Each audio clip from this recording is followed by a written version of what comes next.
Hi friends, welcome to my video. English ബ്രേക്ക്ഫാസ്റ്റിൽ സാധാരണയായി നമ്മൾ ചേർക്കാറുള്ള ഒരു ഫുഡാണ് ക്രോയിസോൺ. അപ്പം നമുക്ക് ഇന്ന് ആ ക്രോയിസോൺ എങ്ങനെ നമുക്ക് വീട്ടിലുണ്ടാക്കാം എന്ന് നോക്കാം. അപ്പം അതൊന്ന് കാണാം.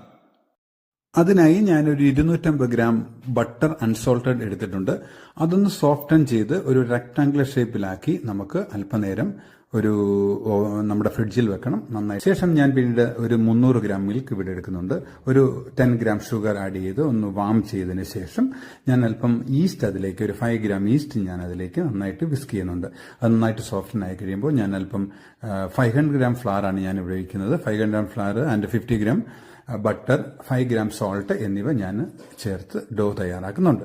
ഡോ ഒരു 30 മിനിറ്റ്സ് റെസ്റ്റ് കൊടുത്തതിന് ശേഷം ഞാനത് ഷീറ്റാക്കുന്നുണ്ട്. ഷീറ്റാക്കിയതിന് ശേഷം ഞാൻ നേരത്തെ തന്നെ തയ്യാറാക്കുന്ന ബട്ടർ അതിലേക്ക് ഞാൻ ഫോൾഡ് ചെയ്ത് കറക്റ്റ് വെക്കുന്നുണ്ട്. ആ ബട്ടർ നന്നായിട്ട് ഫോൾഡ് ചെയ്തതിന് ശേഷം നമ്മൾ വീണ്ടും ഒരു 30 മിനിറ്റ്സ് നമ്മൾ ഫ്രിഡ്ജിൽ വെച്ച് തണുപ്പിക്കണം. പിന്നീട് നമ്മൾ 3 ഫോൾഡ് ഷീറ്റ് നമുക്ക് ഉണ്ടാക്കണം.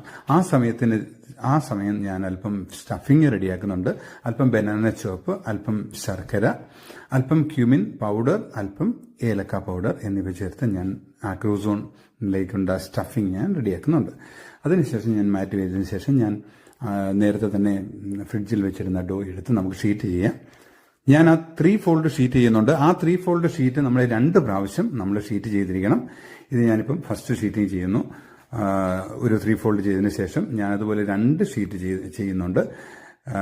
ഇത് ഒരു ഫോൾഡിങ് അകത്ത് വെച്ചു. പിന്നീട് ഞാനത് എടുത്ത് ഒരു ഷീറ്റ് കൂടെ ചെയ്തതിന് ശേഷം ഇത് ഫൈനൽ ഷീറ്റിങ്ങിന് വേണ്ടി ഞാൻ റെഡിയാക്കുന്നുണ്ട്. ഇത് നമ്മൾ ട്രയാങ്കിൾ രീതിയിൽ കട്ട് ചെയ്തെടുക്കണം. എന്നാൽ മാത്രമേ ക്രൂസോന്റെ ഷേപ്പ് കറക്റ്റായിട്ട് വരികയുള്ളൂ.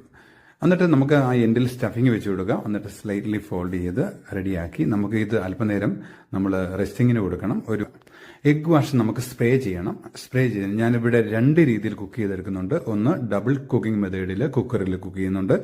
അതുപോലെ തന്നെ ഓവനിൽ 190 ഡിഗ്രി ടെമ്പറേച്ചറിൽ 35 മിനിറ്റ്സ് കുക്ക് ചെയ്യുന്നുണ്ട്. ഡബിൾ കുക്കിംഗ് മെത്തേഡിൽ നമ്മൾ സ്ലോ ഫ്ലെയിമിൽ ഒരു 40 മിനിറ്റ്സ് ഇട്ട് കഴിയുമ്പോൾ കറക്റ്റായിട്ട് ഈ രീതിയിൽ ഒരു 40 മിനിറ്റ്സ് കറക്റ്റായിട്ട് ക്രൂസോൺ റെഡിയാകും. ഫ്ലെയിം വളരെ സ്ലോ ഫ്ലെയിമിൽ ഇട്ട് കുക്ക് ചെയ്യേണ്ടതാണ്. ഇത് ഞാനൊരു 190 ഡിഗ്രിയിൽ ഞാനൊരു 35 മിനിറ്റ്സ് വെക്കുന്നുണ്ട്. അപ്പം അടിപൊളിയായി ക്രൂസോൺ നല്ല ലെയർ വന്നിട്ടുണ്ട്.